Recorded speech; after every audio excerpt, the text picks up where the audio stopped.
Alright y'all, so today I'm going to be showing you how to make a butterscotch cream pie. So for this, we have some dark brown sugar, we got some milk, we got some butter, we got some eggs, we got some vanilla extract, we got some regular sugar, we got some graham crackers, we got some cornstarch, we got some salt, and we have some cream of tartar. So we're going to go ahead and start with our crust. So we've got 2 packages of our graham crackers, and we're just going to start by crushing them up. So we'll bring you back when we got all ours crushed. Alright y'all, so we went ahead and melted some butter. I can't tell you how much butter because it really depends on how dry your graham crackers are. But we're just going to start with about probably a stick of butter. And we're going to go ahead and mix this up. And once we get it good and mixed, if we need more, we'll add more.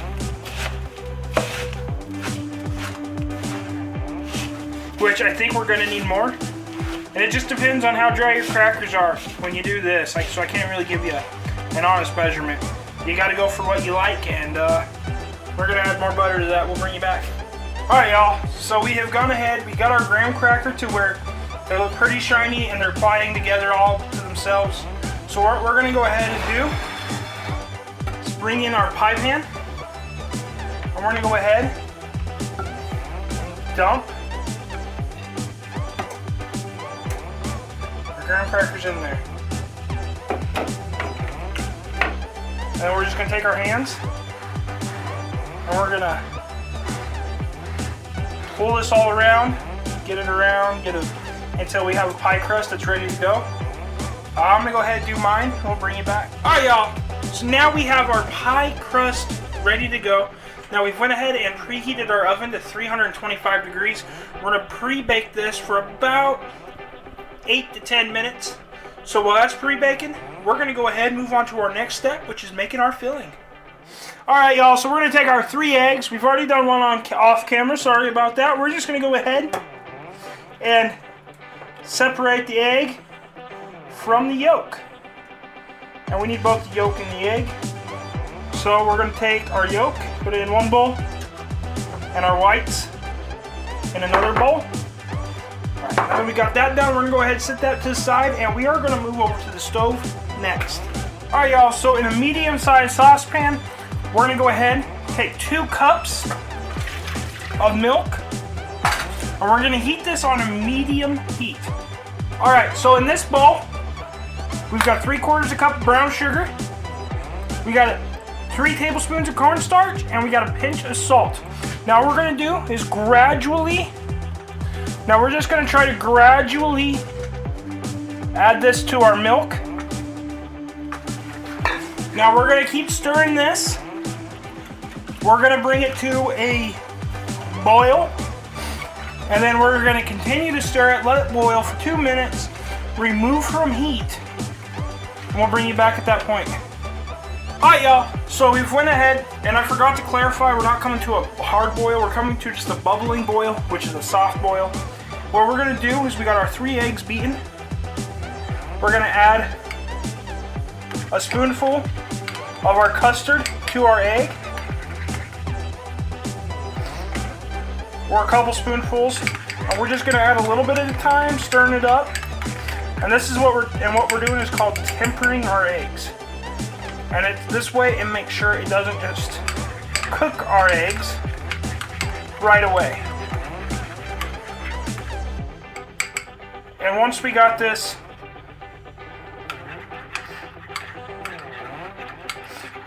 once it gets closer, once it thins up, we know, and it gets closer to the color of our custard base, we're pretty good at that point. We've got our eggs warmed up, that's the key part. And this just ensures that they don't cook as soon as we add them in.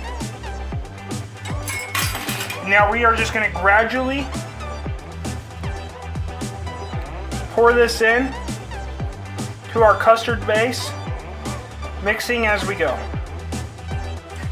Alright y'all, so we got our eggs.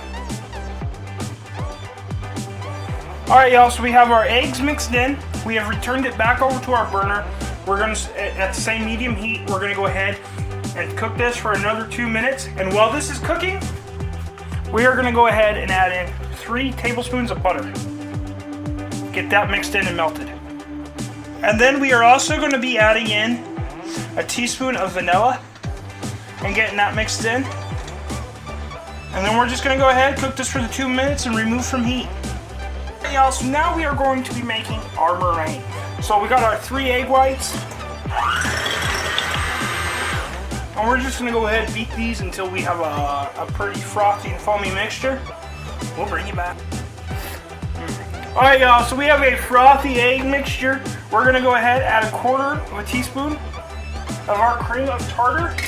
And then we are gonna go ahead and bring this up to a soft peak. Alright y'all, so now we got our soft peaks. We're gonna go ahead and add in 1/4 teaspoon of sugar, very slowly. Get it all mixed up, dissolved.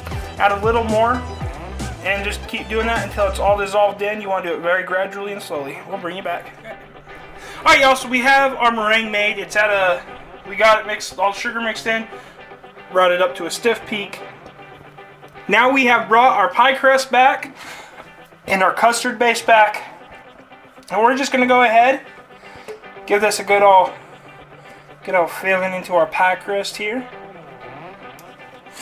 Alright y'all, so now we are gonna go ahead, take our meringue. We're just gonna place this gently on the top of our custard. And then we're just gonna spread this on evenly. Alright, then if you really want, you can take a fork or a spoon and you could make some neat design in your meringue. If you want, completely optional. There's a lot of designs you can make in your meringue. You could spin it, you could do what I did, you could just kind of spin it around, make different shapes. All up to you.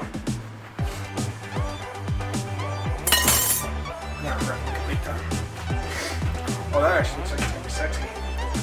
So once we have our design made, or if you want to, that's optional, we have gone ahead and preheated our oven to 350 degrees.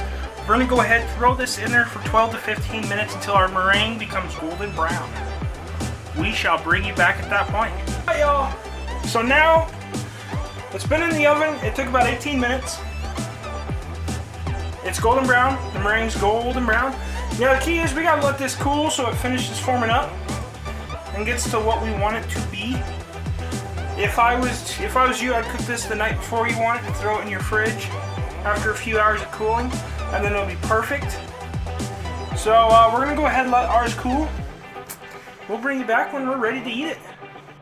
Alright y'all, and there you have it, a butterscotch cream pie.